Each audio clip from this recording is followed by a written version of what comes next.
चलिए जानते हैं आज की 50 बड़ी महत्वपूर्ण और काम की खबरें सिर्फ 10 मिनट में। लेकिन उससे पहले आप चैनल को सब्सक्राइब करके वीडियो को शेयर जरूर कर दीजिए। अब इंडिया बनेगा भारत। मोदी सरकार संसद के विशेष सत्र में देश का नाम बदलने का ला सकती है प्रस्ताव। दरअसल G20 समिट के बाद मोदी सरकार ने संसद का एक विशेष सत्र बुलाया है और इधर राष्ट्रपति भवन ने 9 सितंबर को G20 डिनर के लिए प्रेसिडेंट ऑफ इंडिया के बजाय प्रेसिडेंट ऑफ भारत के नाम का निमंत्रण भी भेजा है। राष्ट्रपति भवन की तरफ से G20 के निमंत्रण पत्र में प्रेसिडेंट ऑफ भारत लिखने पर राजनीति तेज हो गई है। विपक्ष ने देश का नाम बदलने की कोशिश का आरोप लगाते हुए मोदी सरकार पर हमला बोला है। और इधर आम आदमी पार्टी के निलंबित सांसद राघव चड्ढा ने भी कहा है कि देश किसी राजनीतिक दल का नहीं है, ये 135 करोड़ भारतीयों का है और हमारी राष्ट्रीय पहचान बीजेपी की निजी संपत्ति नहीं है जिसे वह अपनी इच्छा अनुसार बदल सके। पीएम मोदी का जबरा फैन निकला सूरत का इंजीनियर। बर्थडे के लिए बनाई बोतरसो हीरो से जड़ी हुई तस्वीर। दरअसल देश के प्रधानमंत्री नरेंद्र मोदी इसी महीने अपना जन्मदिन मनाने वाले हैं, जिसे लेकर उनके समर्थकों में काफी उत्साह का माहौल है और आगामी 17 दिसंबर को पीएम मोदी 73 वर्ष के हो जाएंगे।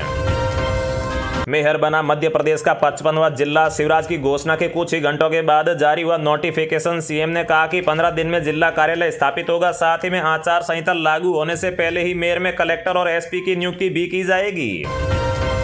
विश्व कप 2023 के लिए भारतीय क्रिकेट टीम हुई घोषित। ईशान और सूर्या को मिला मौका तो वहीं चहल और सैमसन हुए बाहर। दरअसल भारत में विश्व कप 2023 का आयोजन 5 अक्टूबर से लेकर 19 नवंबर तक किया जाएगा। मध्य प्रदेश के मुख्यमंत्री शिवराज सिंह चौहान पर कमलनाथ ने साधा निशाना। घोषणा की मशीन बताकर कहा कि सरकारी खर्चे पर कर रहे हैं पार्टी का प्रचार।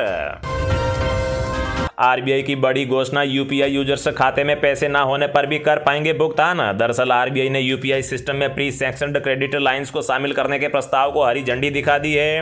अब तक यूपीआई पर केवल जमा रकम से ट्रांजैक्शन की अनुमति थी, लेकिन अब प्री अप्रूव्ड लोन की सुविधा भी उपलब्ध होगी। टाटा ग्रुप की मेटल कंपनी ने किया बड़ा ऐलान। कर्मचारियों को देगी 314 करोड़ रुपए का बोनस। टाटा स्टील ने टाटा वर्कर्स यूनियन के साथ समझौता ज्ञापन पर हस्ताक्षर करने के बाद ये ऐलान किया है। पंजाब सीएम भगवंत मान का ऐलान। पेरेंट्स खुद ट्रेस कर सकेंगे स्कूल बस की लोकेशन। साथ ही सीएम मान ने पटवारियों को चेतावनी दी है कि लाखों की तनख्वाह लेने के बाद कलम छोड़ हड़ताल पर रहेंगे तो आपके लिए अच्छा नहीं होगा। अगर कलम छोड़ हड़ताल की तो सख्त कार्रवाई भी की जाएगी। सुप्रीम कोर्ट की संविधान पीठ ने अनुच्छेद 370 को रद्द करने और साथ ही में पूर्ववर्ती जम्मू कश्मीर राज्य को 2 केंद्र शासित प्रदेशों में बांटने के फैसले को चुनौती देने वाली याचिका पर अपना फैसला रखा सुरक्षित। हरियाणा सरकार ने एक बहुत ही बड़ा फैसला लिया है, जिसमें उन्होंने कहा है कि हरियाणा सरकार अब फैमिली आईडी के डाटा को दोबारा वेरीफाई करेगी, ताकि सभी लोगों को पता चल सके कि वो लोग सरकारी योजना का फायदा लेने लायक है भी या फिर नहीं। एनवीडिया के सीईओ जेनसेन हुआंग ने पीएम मोदी से करी मुलाकात। एआई के क्षेत्र में बात की संभावना पर हुई वार्ता। दरअसल एनवीडिया कॉरपोरेशन एक अमेरिकी बहुराष्ट्रीय प्रौद्योगिकी कंपनी है जो फिलहाल आर्टिफिशियल इंटेलिजेंस पर काम कर रही है। पीएम मोदी और अमित शाह से दोबारा मिलेंगे हिमाचल के सीएम सुखविंदर सुक्खू। आर्थिक सहायता की करेंगे मांग। बता दें कि हिमाचल में प्राकृतिक आपदा की वजह से करीब 12,000 करोड़ रुपए का नुकसान हुआ है। सीएम केजरीवाल ने पीएम मोदी को कहा शुक्रिया, बोले आगे भी आपसे ऐसी ही रहेगी मदद की उम्मीद। दरअसल दिल्ली के मुख्यमंत्री अरविंद केजरीवाल और उपराज्यपाल ने मिलकर आज 400 इलेक्ट्रिक बसों को हरी झंडी दिखाई है। इसके बाद दिल्ली के मुख्यमंत्री ने एक प्रेस कॉन्फ्रेंस की, जिसमें उन्होंने इन बसों के बारे में बताते हुए केंद्र सरकार को धन्यवाद दिया। उन्होंने कहा है कि जिस तरह इन बसों के लिए केंद्र ने सब्सिडी दी है, उसी तरह हमें उम्मीद है कि आगे भी वो मदद करते रहेंगे।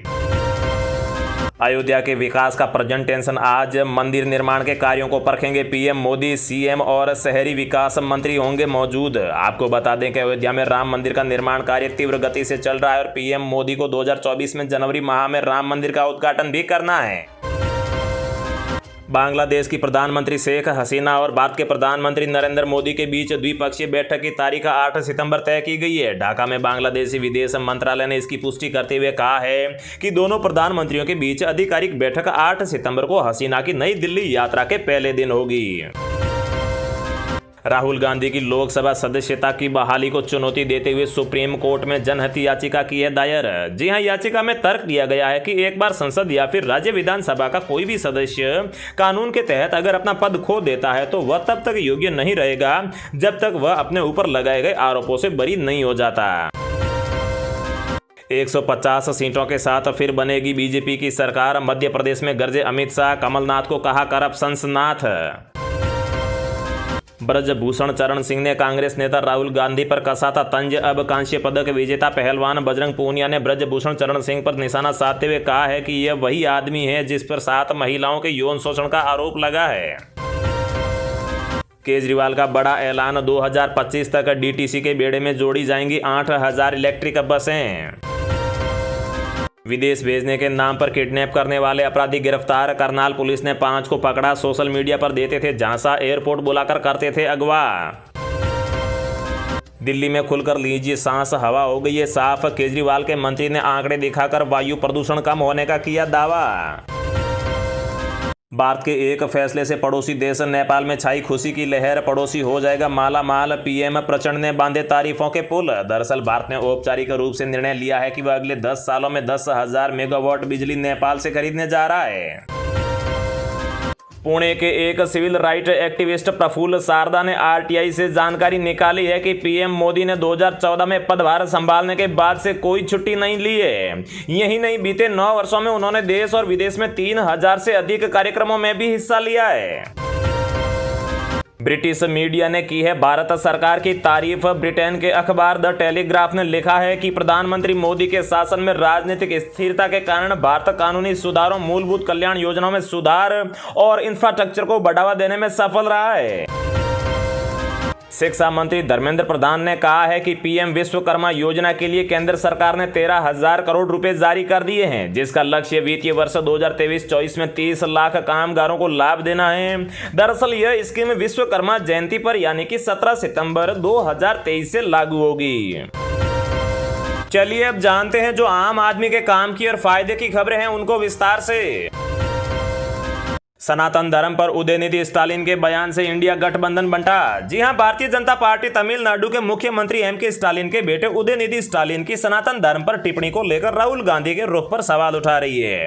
दूसरी तरफ इंडिया गठबंधन के मंच तले आया विपक्ष इस मामले से बंटा हुआ दिखाई दे रहा है। उदयनिधि स्टालिन ने 2 दिन पहले एक कार्यक्रम के दौरान कहा था कि ऐसी कुछ चीजें होती है जिनका विरोध करना काफी नहीं होता है, हमें उन्हें समूल मिटाना होगा। मच्छर, डेंगू, बुखार, मलेरिया, कोरोना, ये ऐसी चीजें हैं जिनका हम केवल विरोध नहीं कर सकते, हमें इन्हें मिटाना होगा।